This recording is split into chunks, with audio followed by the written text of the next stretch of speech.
Welcome to lunch hour. This is Satish. రెండు తెలుగు రాష్ట్రాల్లో ఘనంగా వైఎస్ఆర్ 75వ జయంతి వేడుకలు ఘనంగా జరుగుతున్నాయి. వైఎస్ఆర్ లెగసీకి తామే వారసులమంటున్నారు వైసీపీ కాంగ్రెస్ నేతలు. వైఎస్ మరణించి 15 ఏళ్లు కావస్తున్నా ప్రధాన పార్టీలు వైఎస్ జపం చేస్తున్నాయి. ఇప్పటికీ పార్టీలు వైఎస్ఆర్ స్మరణ చేయడానికి కారణం ఏంటి? Why YS? ఇదే అంశంపై మనం మాట్లాడబోతున్నాం. చర్చలో పాల్గొంటున్నారు ఆర్టీఐ పూర్వ కమిషనర్, సీనియర్ జర్నలిస్ట్, ప్రత్యేకంగా దివంగత సీఎం వైఎస్ రాజశేఖర రెడ్డితో సన్నిహిత సంబంధాలు ఉన్న దిలీప్ రెడ్డి గారు welcome to 10 TV studio sir. మీకు దివంగత సీఎం రాజశేఖర రెడ్డితో సత్సంబంధాలు ఉన్నాయి, బాగా పరిచయం. మిమ్మల్ని దిలీప్ అని ఆప్యాయంగా పిలుచుకున్నంత సాన్నిధ్యం ఉంది. ఈ సెప్టెంబర్ 2కి ఆయన మరణించి 15 ఏళ్ళు కావస్తోంది. ఈరోజు 75వ జయంతి వేడుకలు కూడా రెండు తెలుగు రాష్ట్రాల్లో ఘనంగా జరుగుతున్నాయి. అక్కడ వైఎస్ఆర్ కాంగ్రెస్ పార్టీ ఇక్కడ కాంగ్రెస్ పార్టీ కార్యక్రమం నిర్వహిస్తోంది. అక్కడ ఏపీ కాంగ్రెస్ నిర్వహిస్తున్న కార్యక్రమాలకి తెలంగాణ సీఎం, డిప్యూటీ సీఎం నేతలందరూ అక్కడ కూడా హాజరవుతున్న వాతావరణం. అంటే ఇన్నేళ్ళు కావస్తున్నా ఇంకా వైఎస్ఆర్ స్మరణ చేయడానికి పార్టీలు ప్రధాన కారణం ఏంటి? ఎందుకు ఈ పరిస్థితి? అంటే రాజకీయాల్లో ప్రజా జీవితం అనేది ఎంత ఆదర్శప్రాయంగా ఉన్నారు, ప్రజలతో ఎంత మమేకమైనారు, ప్రజా ప్రయోజనాల కోసం ఎటువంటి అధికారంలోకి వస్తే ఎటువంటి నిర్ణయాలు తీసుకున్నారు అనేదే ప్రామాణికం అవుతుంది. ఆ ప్రామాణికం ఆధారంగా చూసినప్పుడు రాజశేఖర రెడ్డి గారు అన్ని ప్రజా హృదయాల్లోకి వెళ్ళాడు కనుక పొలిటికల్ సిస్టంలో ఒక బెంచ్ మార్క్ లాగా ఇట్లా ఉండాలి పాలన అంటే, సంక్షేమం అంటే ఇది, అభివృద్ధి అంటే ఇది, అభివృద్ధిని సంక్షేమాన్ని మేళవించడం అంటే ఇది, అట్లా ఒక రోల్ మోడల్ లాగా ఉన్నాడు కనుక పొలిటికల్ సిస్టంలో ఇప్పటికి కూడా మీరు అన్నట్టు 15 ఏళ్ళు అవుతున్నా కూడా 2009 సెప్టెంబర్ 2 దురదృష్టకర ఘటనలో ఆయన చనిపోవడం తర్వాత అనేక రాజకీయ పరిణామాలు వచ్చినాయి. ఏది ఉమ్మడి ఆంధ్రప్రదేశ్ విభజనతో సహా రకరకాల పొలిటికల్ డెవలప్మెంట్స్ వచ్చినాయి. రెండు రాష్ట్రాల్లో రకరకాల పొలిటికల్ ఈక్వేషన్స్, సమీకరణాలు, వాటి ద్వారా వచ్చిన రాజకీయ నిర్ణయాలు, ప్రజాభిప్రాయం, మళ్ళీ ఎన్నికల్లో ప్రజలు మార్చడం, ఏది నాయకుల్ని, పొలిటికల్ పార్టీస్ మార్చడం, ఇట్లా ఇన్ని మార్పులు వచ్చినాక కూడా మీరు అన్నట్టుగా ఒక నాయకుడిని 15 ఏళ్ల పాటు తరచూ దలుచుకోవడం, అది మామూలుగా అయితే పొలిటికల్ లీడర్స్కి ఏముంటుంది, జయంతి నాడో వర్ధంతి నాడో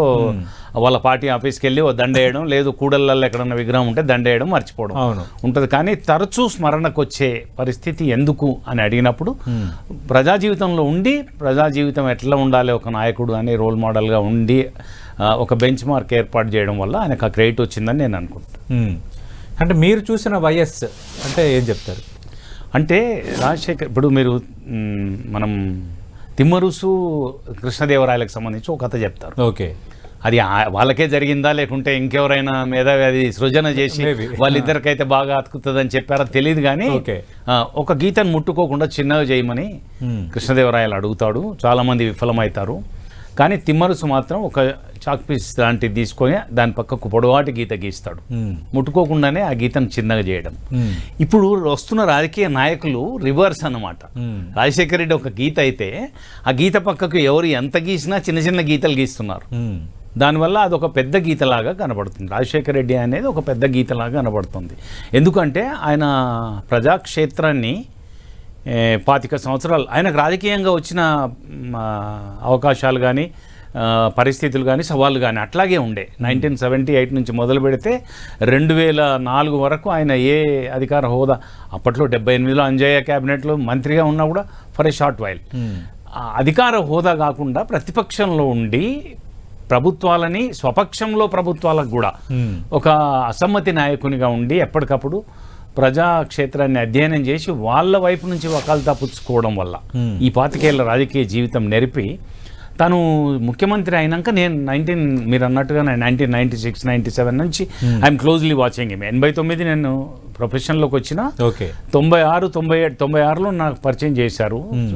సార్ని పరిచయం చేసిన తర్వాత నేను I'm closely watching because I'm in political bureau. మీకు కూడా తెలుసు నేను అయితే నేను ఈనాడు ఒక లార్జెస్ట్ సర్క్యులేటెడ్ డైలీలో పొలిటికల్ బ్యూరో చీఫ్గా ఉండి ఆయన 99 ఎలక్షన్ ఫేస్ చేసిన తీరు, 2004లో ఫేస్ చేసిన తీరు, 2004లో ముఖ్యమంత్రి అయినాక పాలన, 2009లో తను చనిపోయే వరకు 5.5 సంవత్సరాలు పాలన నడిపిన తీరు, ప్రజా అనుకూల నిర్ణయాలు తీసుకున్న తీరు, ఇవన్నీ చూశాను కదా. చూసి నాకు అనిపించింది లీడర్ అంటే ఇట్లా ఉండాలి, పబ్లిక్ కన్సర్న్ ఇట్లా చూపెట్టాలి. డ్రాబ్యాక్స్ అందరికీ ఉంటాయి. అవును, పొలిటికల్ పాలసీ, ఇప్పుడు పబ్లిక్ పాలసీ ఇవాల్యుయేషన్ అనేది వాళ్ళ కొత్తది కాదు. ఎప్పుడో క్రీస్తు పూర్వం నుంచి చాణక్యుడి నుంచి ఎంతోమంది పబ్లిక్ పాలసీని డిఫైన్ చేశారు. ఈయన పొలిటికల్ పాలసీ పబ్లిక్ పాలసీని డిజైన్ చేసేటప్పుడు he will try to take inputs always from the public spectrum. ఉదాహరణకు ఆయన పాదయాత్రను తీసుకోండి. 2003లో ఇవాళ తేదీతోటి ప్రారంభించి ఆయన పాదయాత్ర చేశారు. 15th జూలైలో ముగించినారు.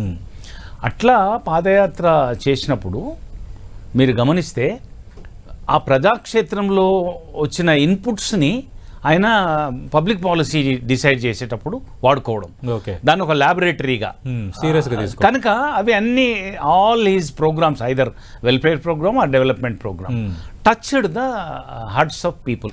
అందుకని ప్రజల్లో ఉండిపోయాడు.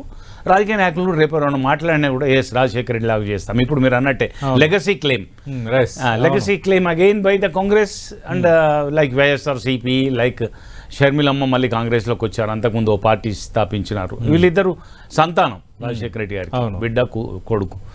అయితే వీళ్ళు నిజంగా ఆచరణలో కానీ వాళ్ళ పాలసీ వాల్వ్ చేయడంలో కానీ దాంట్లో పబ్లిక్ని మనం ఇప్పుడు ఈ మధ్య ఇంక్లూజివ్ గ్రోత్, ఇంక్లూజివ్ డెవలప్మెంట్ అంటున్నారు, సమ్మిళిత అభివృద్ధిని వాళ్ళ పథకాల్లో రిఫ్లెక్ట్ చేస్తేనే వాళ్ళు నిజమైన రాజశేఖర రెడ్డి వారసులు అని నేను అనుకుంటాను. ఓకే, అంటే ఇప్పుడు ఇదే ఎక్కువ జరుగుతుంది. వైఎస్ఆర్కి సంబంధించి ఆయన సంక్షేమం కోరుకున్నారు, ఆయన ఆశయాలను మేమే నెరవేర్చాం, అందుకు మేమే వారసులు అని వైఎస్ జగన్మోహన్ రెడ్డి చెప్పారు. 2019 పాదయాత్ర సందర్భంగా ఆయన వైఎస్ఆర్ తనయుడిగా తనకు ఒక ఛాన్స్ ఇవ్వమని ఆయన అడిగారు డైరెక్ట్గా. అలాగే వైఎస్ షర్మిల ఇప్పుడు తిరిగి కాంగ్రెస్ పార్టీలోకి వచ్చి కాంగ్రెస్ పార్టీ తప్పుగా వ్యవహరించలేదు అనటం, ఆమె ఏపీ కాంగ్రెస్ చీఫ్గా ఉండటం, తన తండ్రి కళ రాహుల్ గాంధీని ప్రధాని చేయటం అని ఆమె వ్యాఖ్యలు చేయటం, ఇవన్నీ చూస్తున్నప్పుడు ఏమనిపిస్తుంది? అంటే ఒకటి క్లెయిమ్ ఎవరైనా చేయొచ్చు, కొంత దారపోగులాగా కనెక్షన్ ఉన్న వాళ్ళు ఎవరైనా కూడా మేము ఆయన వారసులం అంటే తప్పులేదు. అది రక్త సంబంధమే కానక్కర్లేదు. పొలిటికల్ పాలసీని లెగసీ కింద క్యారీ చేస్తామని ఎవరైనా ఆయన విధానాలు కానీ ఆయన ఆలోచన కానీ ఆయన ప్రజా ప్రయోజనాల గురించి ఆయన థాట్ పర్సెప్షన్ ఏదైతే ఉందో దాన్ని క్యారీ చేసే వాళ్ళు ఎవరైనా కూడా లెగసీ క్లెయిమ్ చేసుకోవచ్చు. But ultimately public has to endorse it. ప్రజలే నిర్ణయించాలి నిజంగా వీళ్ళు వారసులా కారా. ఇప్పుడు ఎగ్జాంపుల్ మీరే చెప్పారు, జగన్మోహన్ రెడ్డి 2014లో ఎలక్షన్ కంటెస్ట్ చేసినాడు. ఈ got substantial vote percentage, just less than 2% of vote. మనం ఇద్దరం సాక్షి టీవీలో ఉన్నాం. 2014 ఎలక్షన్స్ లో ఆయన 2 కన్నా తక్కువ ఓటు శాతం వ్యత్యాసం తోటి ఈ last. And other side Chandrababu Naidu ముఖ్యమంత్రి అయ్యారు. తర్వాత ఆయన కూడా సేమ్ రాజశేఖర రెడ్డి అడుగుజాడల్లో పాదయాత్ర చేయడము, పబ్లిక్లోకి వెళ్ళడము, పబ్లిక్ గ్రీవెన్సెస్ ఏమున్నాయో కనుక్కోవడము, అవిటిని మళ్ళీ తన పాలసీస్లో ఇన్వాల్వ్ చేస్తానని ఒక మేనిఫెస్టో రిలీజ్ చేసి థంపింగ్ మెజార్టీ తోటి 151 out of 175 in 2019 he got elected. Yes, public proved that you are the legal heir of Rajasekhara Reddy. నువ్వు రాజశేఖర రెడ్డికి రాజకీయ వారసుడివి, కేవలం రక్త సంబంధమైన వారసుడివి మాత్రమే కాదు, రాజకీయ వారసుడివి ప్రజలు ఇచ్చారు. దాన్ని ఆయన సస్టైన్ చేసుకొని ప్రూవ్ చేసుకొని ఇంకా ఆయన అన్నట్టుగానే 2-3 టర్మ్స్, 20 ఏళ్ళలో 30 ఏళ్ళలో అధికారంలో కొనసాగితే ఇంకా ప్రజా మద్దతు కొనసాగుతుంది అని భావించడానికి ఆస్కారం ఉండింది. బట్ ప్రజలు ఓటు వేసేటప్పుడు ఒకసారి అవకాశం ఇవ్వండి అంటే 151, 175 ఇచ్చిన తర్వాత నువ్వు అవి నెరవేర్చడంలో విఫలమైతే తప్ప రివర్స్లో 164 out of 175 11కు పరిమితం చేసినారు. అంటే there is no public mandate and endorsement. You as the legal heir. నువ్వు రాజకీయ వారసుడివి అని ఆడ ఆమోదం లేదు. నౌ షర్మిల క్లెయిమింగ్ నేను అని. మరి కాంగ్రెస్లోకి వచ్చారు, మొన్న కూడా ఎలక్షన్ ఫేస్ చేసినారు. ఆమె నేతృత్వంలోనే కాంగ్రెస్ పార్టీ కంటెస్ట్ చేసింది. ఒక ఆర్గ్యుమెంట్ చెప్పొచ్చు, మాకు సమయం లేకుండింది, మేము చిట్ట చివరి నిమిషంలో వచ్చినాము, అట్లా చేయలేకపోయినాము. That may be another chance she may take. అప్పుడు ఆమె వస్తే నిజంగా ఆ పాలసీలను ఇంప్లిమెంట్ చేస్తారా, రాజశేఖర రెడ్డి నిజమైన రాజకీయ వారసత్వాన్ని ఆమె కొనసాగిస్తారా, దాన్ని ప్రజలు ఆమోదిస్తారా, such all things we have to see in the nature. Okay, అట్లా అంటే ఇప్పుడు హౌ రిలవెన్స్ అని, ఇప్పుడు రాష్ట్ర విభజన జరిగిపోయింది, మీరు అన్నట్టుగా ఇంకా ఆంధ్రప్రదేశ్లో వైఎస్ఆర్ తనయుడుగా వైఎస్ జగన్మోహన్ రెడ్డి ఉన్నారు. మన ఘోర ఓటమి ఎదురైనా బట్ ఆ పార్టీకి సిగ్నిఫికెన్స్ ఉంది, వచ్చిన ఓటింగ్ పర్సెంటేజ్ కూడా చెప్పుకోదగ్గ ఓటింగ్ పర్సెంటేజ్. బట్ వేరే వైఎస్ షర్మిల ఇప్పుడు ఏపీ కాంగ్రెస్ అధ్యక్షురాలుగా అక్కడ తండ్రి ఆశయాలకు నేను నిలబెడతాను, నేనే వారసురాలని అక్కడ చెప్తున్నారు. అంటే అక్కడ కొంత రిలివెన్స్ అనేది కంటిన్యూ అవుతుంది. బట్ తెలంగాణకు ఎంతవరకు రిలివెన్స్ ఉంటుంది? ఇంకా వైఎస్ఆర్ ఆస్పెక్ట్ ఇక్కడ పాలిటిక్స్లో ఇంపాక్ట్ చూపించే అంశంగా ఇంకా ఉంటుందా? నేను ఎట్లా చూస్తానంటే రాజకీయ నాయకుడు ఏ ప్రాంతం వాడు, ఉమ్మడి ఇప్పుడు అద్వానీ లాహోర్కు చెందినవాడు, అవును, ఇంకెవరో ఎక్కడ వాళ్ళు ఇండియన్ పాలిటిక్స్లో they played a big role. అట్లా ఉండదు. లెగసీ ఎట్లుంటుంది అంటే విధానాలు ఏంటి, ఆలోచన సరళి ఏంటి, రాజకీయ పర్స్పెక్టివ్ ఎట్లా ఉంది, పీపుల్ పర్స్పెక్టివ్ ఎట్లా ఉంది, ప్రజల్ని ఎట్లా. ఇప్పుడు చూడు, ఫర్ ఎగ్జాంపుల్ మన దగ్గర రాష్ట్రం ఏర్పడ్డ తర్వాత 10 ఏళ్ల పాటు కేసీఆరే ముఖ్యమంత్రిగా ఉన్నారు. ఒకవేళ ఎవరైనా రాజశేఖర రెడ్డి ప్రజామోదం పొందిన రాజకీయ వైఖరి కానీ, ప్రజానుకూల నిర్ణయాలు కానీ, ప్రజలకు అందుబాటులో ఉండడం కానీ చంద్రశేఖరరావు చేశాడా అని ఎవరన్నా బేరీ చేస్తే పబ్లిక్ అవైలబిలిటీ చూడండి. ఎవరు మంత్రులకే అవైలబుల్ లేరు, ఎమ్మెల్యేలకే అవైలబుల్ లేరు. బట్ రాజశేఖర రెడ్డి అట్లా కాదు కదా. డే ఇన్ డే అవుట్ ప్రజలకు సమస్యలు ఉంటాయి, వాళ్ళకు మొరబెట్టుకోవడానికి వ్యవస్థలు ఉండవు. ఉండేలాగా ఎక్కడికక్కడ గ్రీవెన్సెస్ పెట్టినా తను ఎవ్రీ డే 100 పీపుల్ ఎంతమంది ఎంత వీలైతే అంత అట్లా కలిసేది. ఆయన ఏ జిల్లాకు వెళ్ళి ఆరోపణ కదా, ఆంధ్రప్రదేశ్ మాజీ ముఖ్యమంత్రి వైఎస్ జగన్మోహన్ రెడ్డి మీద కూడా ఇదే ఆరోపణ. కలవడం, ప్రజలు ఇప్పుడు అల్టిమేట్లీ పీపుల్, డెమోక్రసీ అంటే డిఫైన్ చేసినారు for the people, of the people, by the people అన్నప్పుడు ప్రజలే అల్టిమేట్ అయితే వానికి ఎక్కడో ఒక స్కోప్ ఉండాలి కదా. ఆ స్కోప్ని ఆప్టిమం యూటిలైజ్ చేసింది రాజశేఖర రెడ్డి గారు. నేను చూశాను కల్లారా. నేను ఆయన పల్లెబాట అని అక్కడికి ఇక్కడికి వెళ్ళినప్పుడు, అంతకుముందు ప్రతిపక్ష నేతగా ఉండి 91 మంది ఎమ్మెల్యేలతో 1999 to 2004 నేను చూశాను కదా. ఆయన పలకరించే తీరు కానీ ఏముంటుందండి మనుషులకి. నాయకుడు నన్ను గుర్తుపట్టినాడు, మా ఊరి సమస్యలు ఆయనకు తెలుసు. నేను ఒక సంఘటన చెప్తే మీరు ఆశ్చర్యపోతారు. నేను అప్పుడు ఇన్ఫర్మేషన్ కమిషనర్గా ఉన్నాను. మా గ్రామస్తులంతా రండి సార్, మీరు రావాలే, రాజశేఖర రెడ్డి గారు మిమ్మల్ని చూస్తే మాకు ఏదైనా సాయం అవుతుంది అంటే సరే నేను వెళ్ళా సీఎం క్యాంప్ ఆఫీస్. అక్కడ మా ఊరోళ్ళు ఒక 7-8 మంది వచ్చారు. వచ్చినప్పుడు వాళ్ళు లిఫ్ట్ ఇరిగేషన్ కొన్ని కోరికలు ఉండేవాళ్ళకి గ్రామానికి సంబంధించి అవన్నీ పెట్టినారు. అంతకుముందే పల్లెబాటలో వచ్చినప్పుడు మా ఊరికి ఒక రోడ్ శాంక్షన్ చేయడము, పీడబ్ల్యూజీ రోడ్కి అవన్నీ వీకర్ సెక్షన్ ఇండ్లు అవి ఇచ్చాడు. ఇవి పెద్ద పెద్దవి 2 కోట్లు 3 కోట్లు ఖరీదు చేసే వ్యయం చేసే లిఫ్ట్ ఇరిగేషన్స్ అడిగారు మంజీరా మీద. వచ్చారు, వస్తే ఇట్లా చూశాడు కాగితం. వాట్ కమిషనర్ అన్నాను, మా ఊరోళ్ళు సార్ వచ్చారు, మిమ్మల్ని కల్పిద్దామని తీసుకొచ్చాను. ఇట్లా చూసి ఎత్తిపోతల పథకము, కొల్చారం మండలము, రామాయంపేట నియోజకవర్గం, మొన్న ఎలక్షన్లో ఓడిపోయారు కదనే అన్నాడు. అప్పటికే మామూలు షాక్. ఓడిపోయింది బై ఎలక్షన్లో, ఓడిపోయింది రామాయంపేట. దాంట్లో ఒక ఆయన నాగరాజ్ అని మాజీ సర్పంచ్, ఆయన కొంచెం వెంటనే తేరుకొని మేము ఓడిపోయినా సార్, నియోజకవర్గం ఓడిపోయినా మా 2 మండలాలు కొల్చారం, వెల్దుర్తి, ఈ 2 మండలాల్లో మాత్రం కాంగ్రెస్కే లీడ్ వచ్చింది సార్ అని. అంటే రాజశేఖర రెడ్డి గారు అన్నారు కొల్చారం, వెల్దుర్తి ఏది ఇప్పుడు రేపు డీలిమిటేషన్ 2009 ఎలక్షన్స్లో నర్సపూర్లో కలిసే మండలాలా అన్నాడు.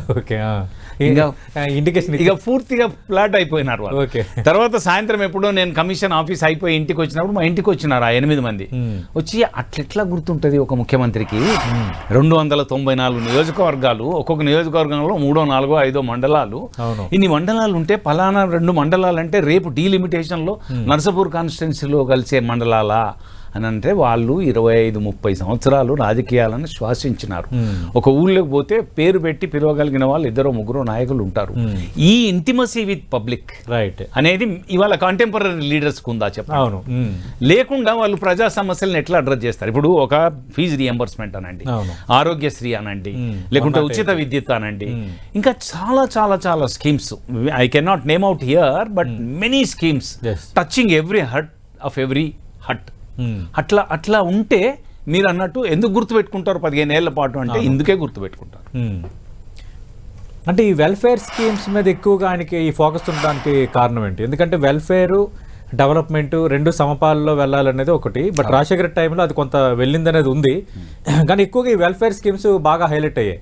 ఇక్కడ కేసీఆర్ కూడా అసెంబ్లీ సాక్షిగా చెప్పారు, వైఎస్ రాజశేఖర రెడ్డి ప్రవేశపెట్టిన ఆరోగ్యశ్రీ, ఫీజు రింబర్స్మెంట్, 108 ప్రజలకు ఉపయోగించే పథకాలు మేము ఎప్పుడు పాత ప్రభుత్వాల విధానాలను కంటిన్యూ చేశామని ఆయన చెప్పారు.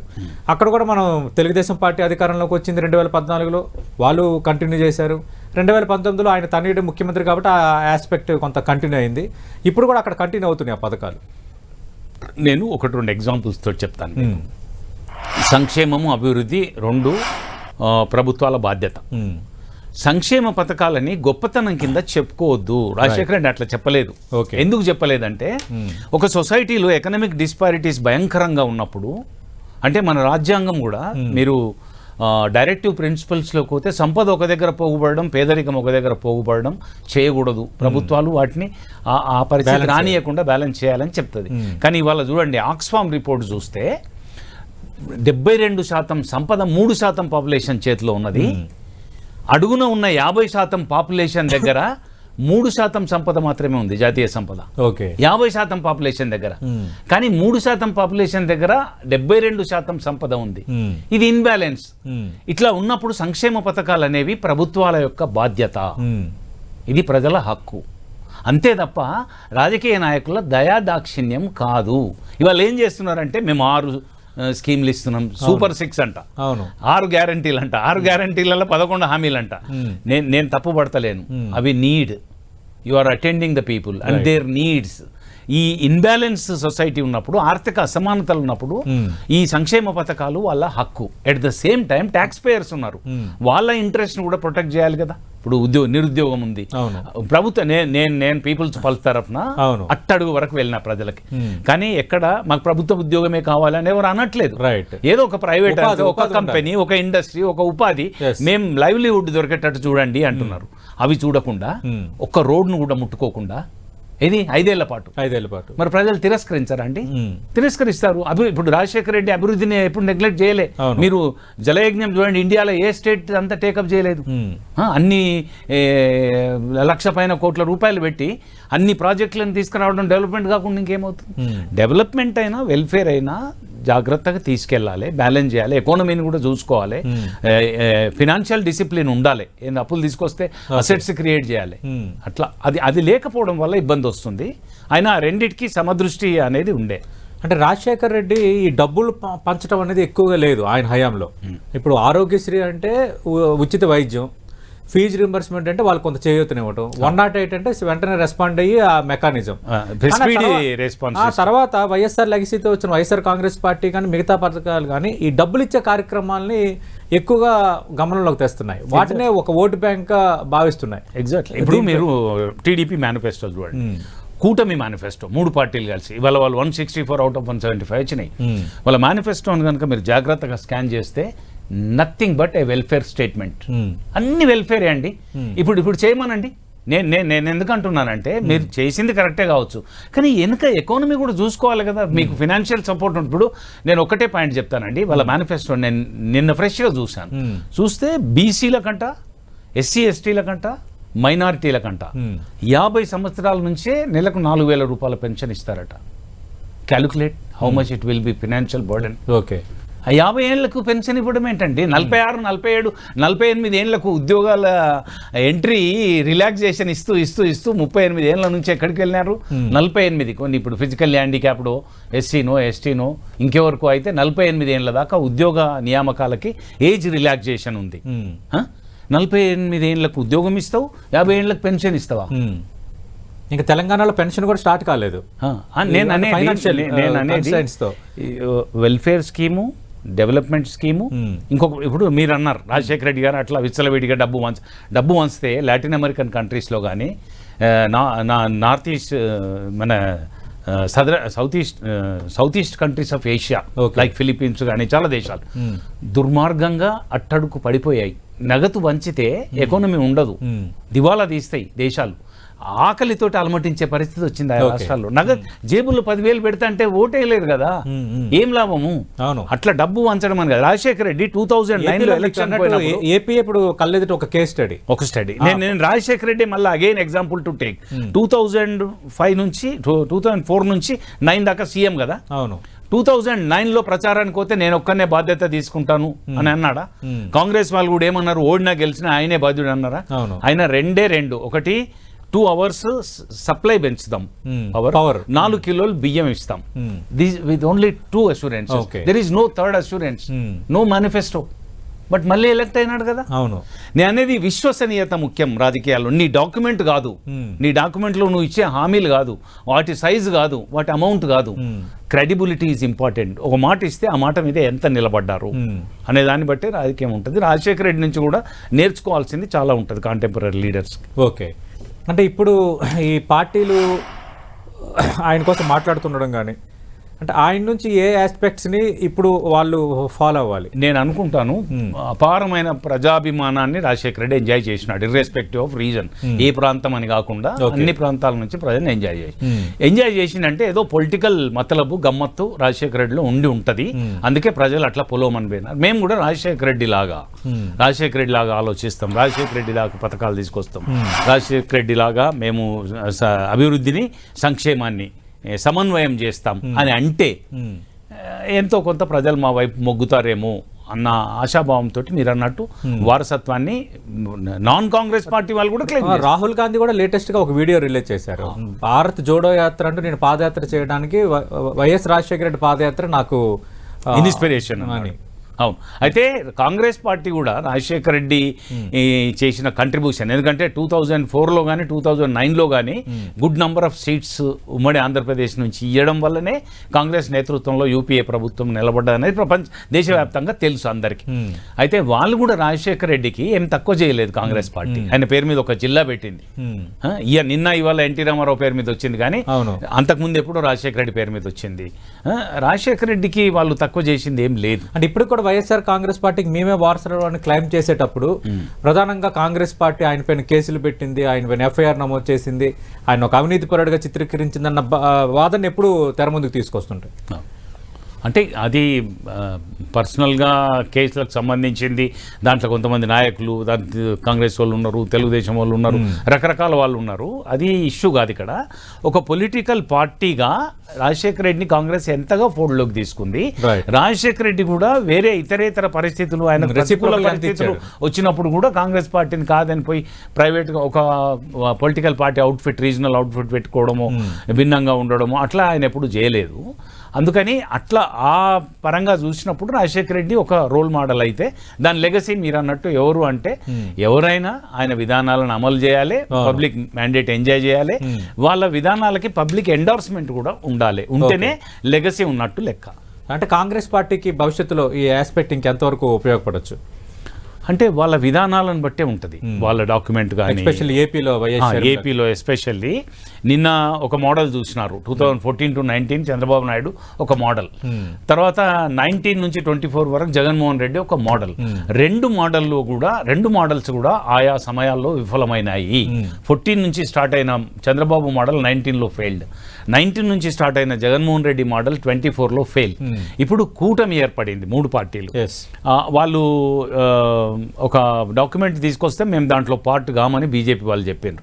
Though they are part of government, but ఆ మేనిఫెస్టోకి మేము భాగం కాదు అని అన్నారు. మరి ఇప్పుడు ఎట్లా తీసుకుపోతారు, ఎట్లా అమలు చేస్తారు? అమలు చేసిన దానికి నిజంగా రాజశేఖర రెడ్డి విధానాలు కానీ, లేకుంటే రాజశేఖర రెడ్డి కొద్దిసేపు పేరు పక్కకు తీసినా రాజశేఖర రెడ్డి అనుసరించిన ప్రజానుకూల విధానాలు కానీ ఇవి కూటమి ఎంతవరకు తీసుకెళ్తుంది అనే దాన్ని బట్టే రేపొద్దున ప్రజలు నిర్ణయిస్తారు. Right, thank you Dilip Reddy గారు. రాజశేఖర రెడ్డితో మీకున్న అనుబంధం, అలాగే ఎందుకు ఇంకా ఆయన లెగసీ అనేది ఇంకా పార్టీలు క్లెయిమ్ చేసుకుంటున్నాయన్న అంశంపై మీ విశ్లేషణ అందించారు. మనం చూస్తున్నాం, అటు వైఎస్ రాజశేఖర రెడ్డి ప్రాంతాలకు అతీతంగా చూడాల్సిన వ్యక్తిత్వం, ఆయన విధానాలు, ఆయన వ్యక్తిత్వం, అలాగే ఒక లీడర్గా ఉండాల్సిన అన్ని క్వాలిటీస్ ఉన్నాయి. బట్ ఆయన లెగసీని ఎవరైనా క్లెయిమ్ చేసుకోవచ్చు, కానీ బట్ ప్రజలు గమనిస్తారు ఎవరు ఆయన ఆశయ సిద్ధికి సరైన ప్రయత్నం చేస్తున్నారు అనేది. అలాగే ఇప్పుడున్న లీడర్షిప్స్ కూడా పార్టీ లీడర్సు క్యాడర్తో కనెక్ట్ అవ్వడం, అలాగే ప్రజల యాస్పిరేషన్కి తగ్గట్టుగా ఉండడం, అలాగే కొంత తగ్గి ఉండడం, ఈ తరహా పద్ధతిలో ముందుకు వెళ్తే ఖచ్చితంగా ఈ వైఎస్ఆర్ లెగసీ అలాగే ఆ ఆస్పెక్ట్స్కి ఒక సార్థకత ఉంటుందంటున్నారు. ఇది వాటి లంచ్ అవర్ డిబేట్.